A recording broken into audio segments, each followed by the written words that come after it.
Assalamualaikum warahmatullahi wabarakatuh. Alhamdulillah masih ada kesempatan untuk bertemu di tengah situasi yang serba terbatas, termasuk pembelajaran kita di sekolah yang harus dilakukan secara daring, dimana tentunya ini hal yang tidak biasa bagi kita, karena kita biasa belajar bersama dengan teman-teman, guru. Tapi pada pembelajaran kita harus dilakukan di rumah. Tetapi ada hikmah yang bisa kita ambil, yaitu ini membuat kita menjadi lebih kreatif dalam menjalankan segala aktivitas kita, termasuk pembelajaran kita. Kita dituntut untuk kreatif dengan memanfaatkan media yang ada. Baik, kita akan belajar sosiologi pada materi kelas 11 semester ganjil dengan materi dinamika kelompok sosial. Baik, kita belajar apa yang akan kita pelajari pada pertemuan kita kali ini. Yang akan kita pelajari yaitu pengertian dinamika kelompok sosial,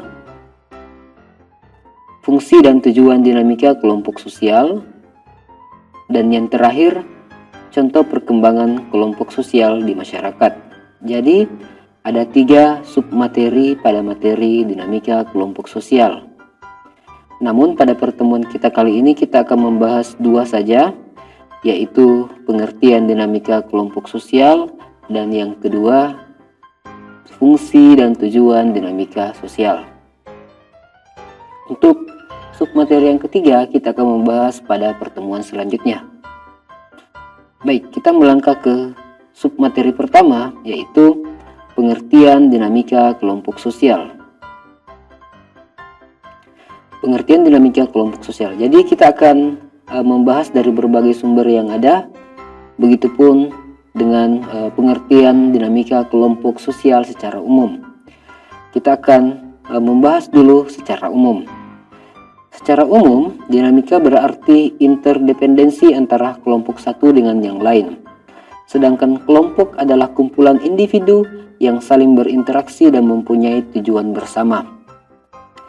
Dinamika kelompok adalah konsep yang menggambarkan proses kelompok yang selalu bergerak, berkembang, dan dapat menyesuaikan dengan keadaan. Yang kedua, Jacob, Herfield, and Manson mengatakan bahwa dinamika kelompok adalah kekuatan yang saling mempengaruhi hubungan timbal balik kelompok dengan interaksi yang terjadi antara anggota kelompok dengan pemimpin yang diberi pengaruh kuat pada perkembangan kelompok. Yang ketiga, Benjamin B. Wellman mengatakan bahwa dinamika kelompok adalah studi tentang hubungan sebab akibat yang ada di dalam kelompok, tentang perkembangan hubungan sebab akibat yang terjadi di dalam kelompok, tentang teknik-teknik untuk mengubah hubungan interpersonal dan attitude di dalam kelompok. Yang keempat, Slamet Sentosa mengatakan dinamika kelompok sebagai suatu kelompok teratur dari 2 individu atau lebih yang mempunyai hubungan psikologis yang berlangsung dalam situasi yang dialami secara bersama-sama. Inilah 4 pengertian dinamika kelompok dari berbagai sumber. Nah, dari berbagai sumber ini kita akan menyimpulkan apa itu dinamika kelompok sosial. Jadi, dinamika kelompok adalah proses yang selalu bergerak, berkembang, dan dapat menyesuaikan diri dengan keadaan yang selalu berubah-ubah, yang diakibatkan oleh kekuatan yang saling memengaruhi hubungan timbal balik kelompok dengan interaksi yang terjadi antar anggota kelompok dengan pemimpin yang berpengaruh kuat. Dengan perkembangan hubungan sebab akibat yang terjadi di dalam kelompok dan antar anggota kelompok juga harus mempunyai hubungan psikologis yang berlangsung dalam situasi yang dihadapi secara bersama-sama. Jadi, yang harus kalian pahami bahwa dinamika kelompok ini diakibatkan karena adanya interdependensi. Apa yang dimaksud dengan interdependensi? Interdependensi itu adalah hubungan yang saling memengaruhi. Jadi dinamika itu adalah sesuatu yang berkembang, sesuatu yang bergerak, sesuatu yang bisa menyesuaikan dengan keadaan yang ada. Itu dinamikanya. Jadi sebuah kelompok pasti mengalami yang namanya pergerakan, pasti mengalami yang namanya perkembangan, pasti menyesuaikan diri dengan keadaan yang ada. Itulah dinamika. Nah, apa yang menyebabkan hal seperti itu terjadi? Karena adanya hubungan timbal balik di dalam kelompok, adanya saling mempengaruhi di dalam kelompok. Ada anggota, kemudian ada pemimpin yang berpengaruh kuat. Nah, ada juga diakibatkan juga karena adanya hubungan psikologis. Jadi dinamika itu adalah perubahan, perkembangan, proses penyesuaian dengan keadaan yang ada yang diakibatkan oleh hal-hal ini, ya. Jadi saya harap kalian mengerti tentang pengertian dinamika kelompok sosial. Kita melangkah ke submateri yang kedua, yaitu fungsi dan tujuan dinamika kelompok. Jadi ada 3 fungsi dinamika kelompok. Fungsinya dulu sebentar kita bahas tujuan dinamika kelompok. Ada 3, yaitu yang pertama, membentuk kerjasama saling menguntungkan dalam mengatasi persoalan hidup. Saya jelaskan, dalam kelompok masyarakat itu ada yang dinamakan dengan saya akan mengambil contoh ya, saya akan mengambil contoh bagaimana fungsi ini, fungsi dinamika kelompok ini kemudian kita bisa lihat. Contohnya pada masyarakat desa. Pada masyarakat desa itu masih tinggi yang namanya gotong royong. Ketika misalnya ya, kalau di Sulawesi Selatan ada kalau membangun rumah ya, khususnya rumah panggung, itu tidak bisa dilakukan oleh satu orang. Nah, harus banyak orang. Ketika misalnya ada anggota masyarakat, ada anggota kelompok masyarakat yang kemudian ingin membangun rumah panggung ini, maka anggota masyarakat yang lain ini akan membantu. Kenapa kemudian di sini dikatakan saling menguntungkan? Karena ketika misalnya yang membantu ini di kemudian hari kemudian dia membangun rumah, maka anggota kelompok masyarakat yang lain juga akan membantu, ya kan? Tetapi kita lihat, coba kita lihat di masyarakat ya, ini sudah menjadi kebiasaan. Ketika misalnya ada anggota masyarakat yang tidak membantu, ketika misalnya ada kegiatan-kegiatan yang dilakukan dalam masyarakat, maka dia akan kurang dibantu juga oleh masyarakat, ya kan, oleh anggota masyarakat yang lain. Makanya ketika kerjasama itu terjalin, maka ada yang namanya saling menguntungkan di situ.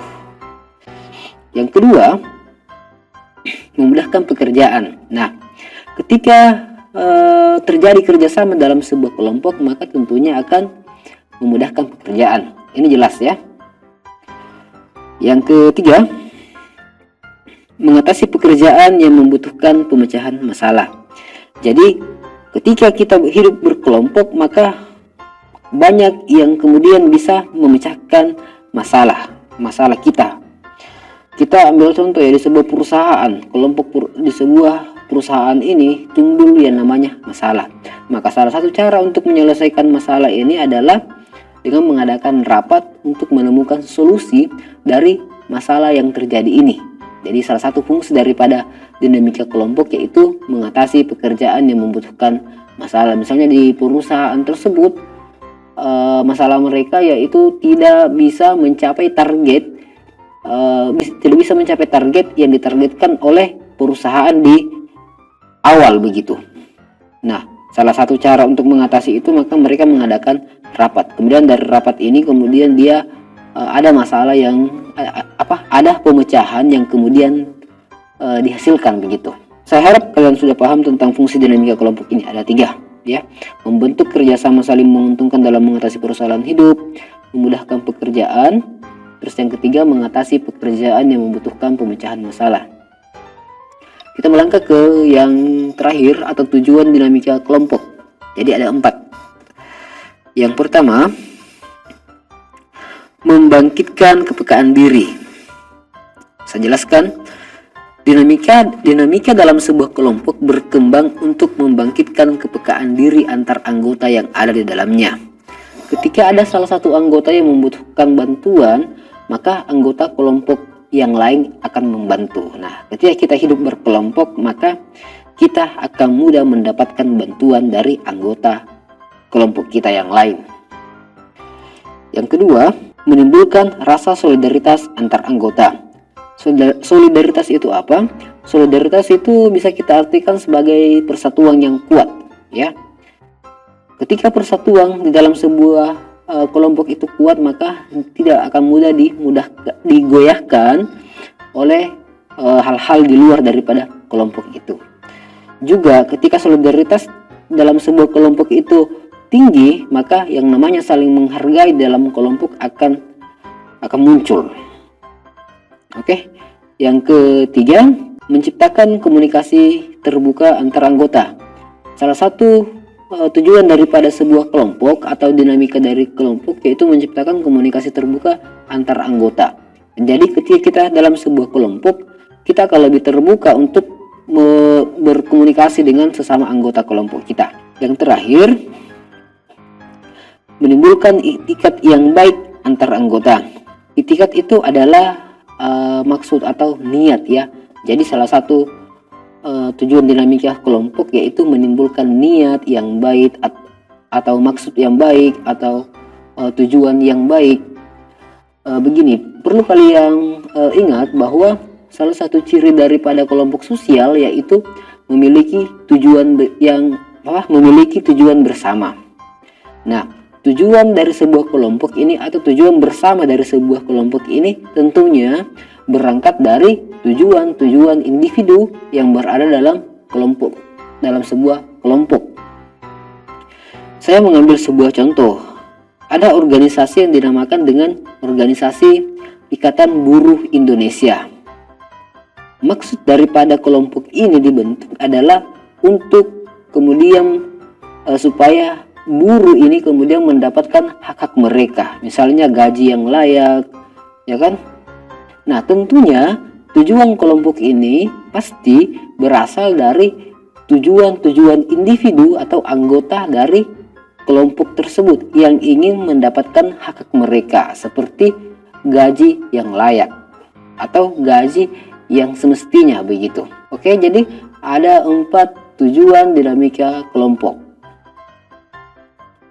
Jadi pada pembahasan kita kali ini kita akan membahas yang 2 saja. Untuk yang terakhir itu yang contoh perkembangan kelompok atau contoh dinamika kelompok dalam masyarakat, kita akan membahas pada pertemuan selanjutnya. Sampai di sini pertemuan kita kali ini. Wassalamualaikum warahmatullahi wabarakatuh.